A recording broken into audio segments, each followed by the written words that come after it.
Ativo intangível gerado internamente deve ou não deve ser reconhecido? Quer saber? Vem comigo!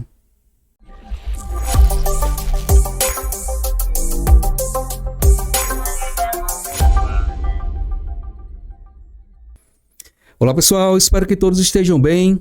Neste nosso quarto vídeo da playlist sobre a NBC-TG 04, vamos falar sobre os critérios para o reconhecimento de um ativo intangível gerado internamente. Inclusive, pense aí um pouco o que você acha. Um ativo intangível gerado internamente deve ou não deve ser reconhecido? Então, vamos fazer o seguinte, agora vamos ver o que diz a norma sobre esse assunto. Então, primeiramente, a norma cita que existe uma dificuldade no reconhecimento de um ativo intangível gerado internamente devido aos seguintes pontos. Primeiro, a dificuldade para identificar se existe um ativo intangível que venha gerar benefícios econômicos futuros para esta determinada entidade.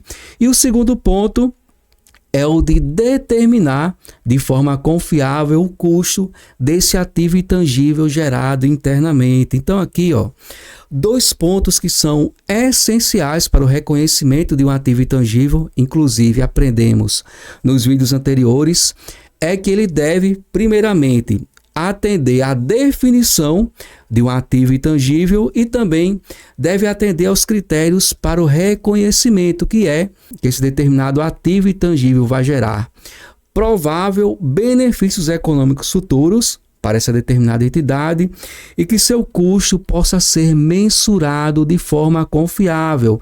E é exatamente o que não acontece aqui no ativo intangível gerado internamente.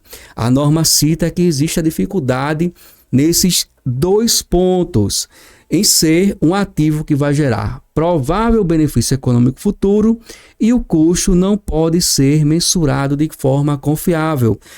Só que tem um detalhe, a norma fala que existe uma dificuldade em relação ao reconhecimento de um ativo intangível gerado internamente e não que o seu reconhecimento seria impossível de ser realizado. Dito isto, a norma orienta a seguinte questão, que para avaliar os critérios de reconhecimento de um ativo intangível gerado internamente, a entidade deve classificar a geração do ativo em duas etapas. A primeira etapa é conhecida como fase de pesquisa e a segunda etapa, que seria teoricamente a fase decisiva de fase de desenvolvimento. Aí você pode falar, João, mas o que significa essa classificação em fase de pesquisa e fase de desenvolvimento?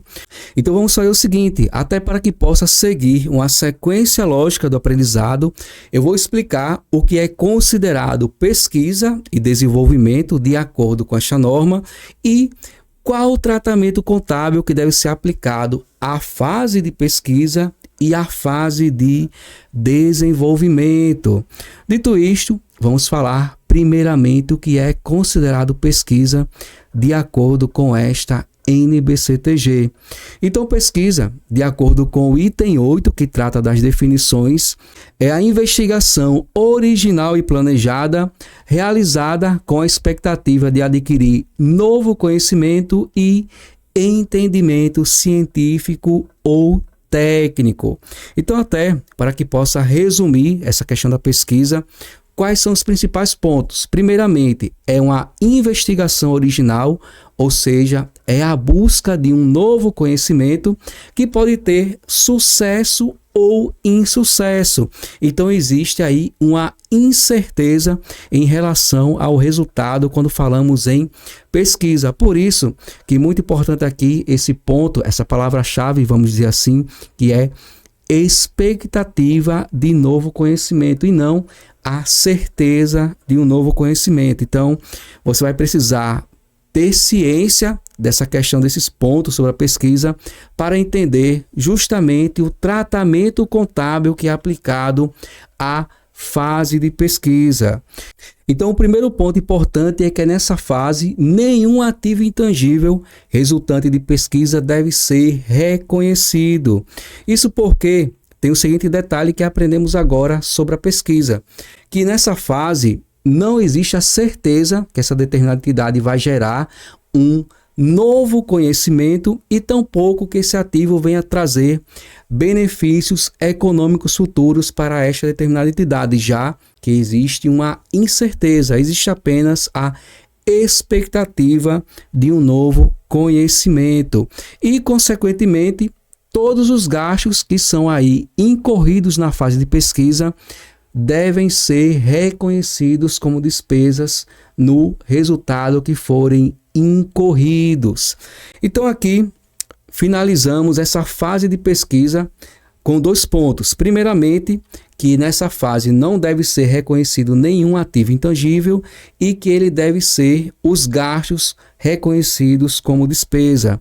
O próxima etapa agora, vamos falar sobre desenvolvimento, que inclusive é uma etapa superior à fase de pesquisa, mas vamos aprender aqui essas características a partir de agora. Então, de acordo com o item 8 dessa norma, o desenvolvimento é a aplicação dos resultados da pesquisa ou de outros conhecimentos em um plano ou projeto visando a produção de materiais, dispositivos, processos ou sistemas, entre outros elementos que podem ser desenvolvidos em um ativo intangível gerado internamente. Mas vamos citar esses 4 itens aqui como exemplo. Então, o que podemos destacar de diferença entre a fase de pesquisa, ou melhor dizendo, entre o conceito de pesquisa e o conceito de desenvolvimento é o seguinte: na pesquisa é a investigação com a expectativa de um novo conhecimento. Já no desenvolvimento é a aplicação dos resultados da pesquisa, ou seja, o conhecimento ele já existe e está sendo agora aplicado para desenvolver produtos ou processos ou para criar determinados produtos ou determinados processos.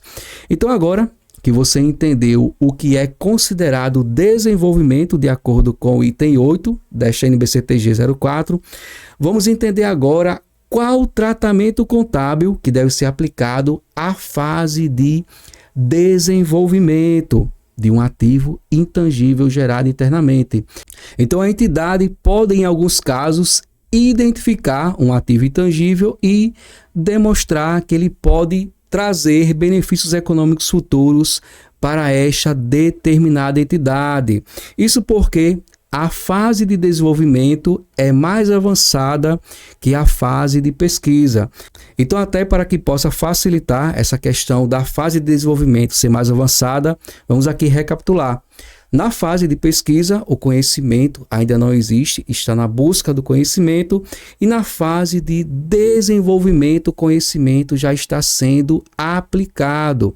Vai ficar redundante, mas está sendo já desenvolvido. Por isso que essa determinada entidade ela pode identificar esse ativo intangível, ou seja, ela pode definir se ele será utilizado nas operações dessa determinada entidade ou se ele será comercializado, se ele vai ser vendido, por exemplo, e dessa forma a entidade estará demonstrando como esses benefícios econômicos futuros vão ser gerados para esta determinada entidade.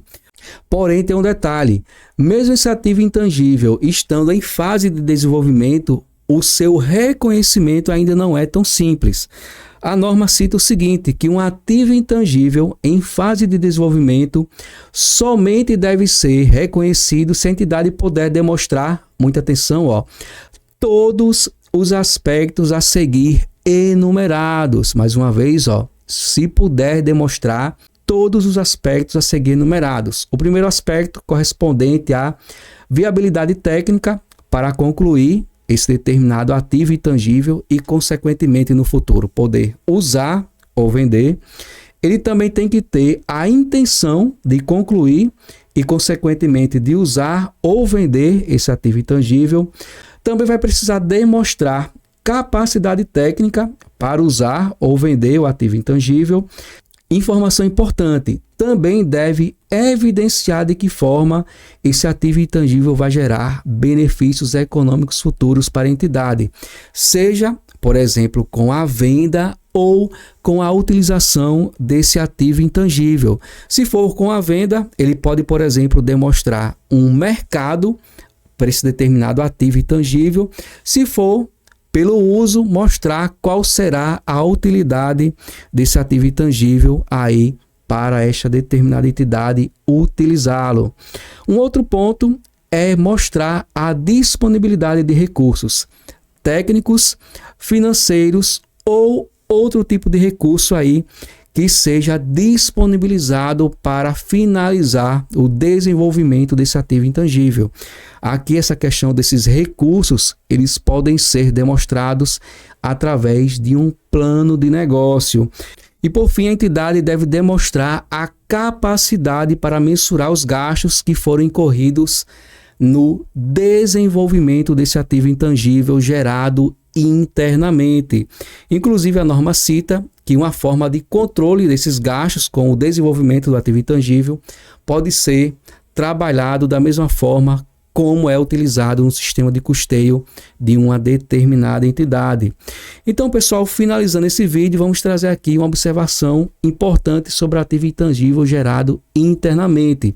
A norma diz o seguinte, que não devem ser reconhecidos como ativos intangíveis gerados internamente as marcas, títulos de publicações, lista de clientes e outros itens similares. Aqui a norma deixa bem claro, hein? Mais uma vez, esses elementos aí considerados, entre aspas, como ativos intangíveis, se forem gerados internamente, eles não devem ser reconhecidos.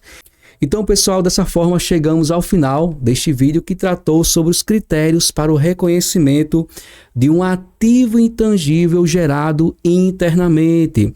Se você gostou desse conteúdo, você pode ajudar com o crescimento do canal da seguinte forma: curtindo, compartilhando e deixando seu comentário, inclusive sobre sugestões dos próximos temas, dos próximos assuntos. Espero que tenham gostado desse conteúdo e espero você no próximo vídeo. Um forte abraço e até lá!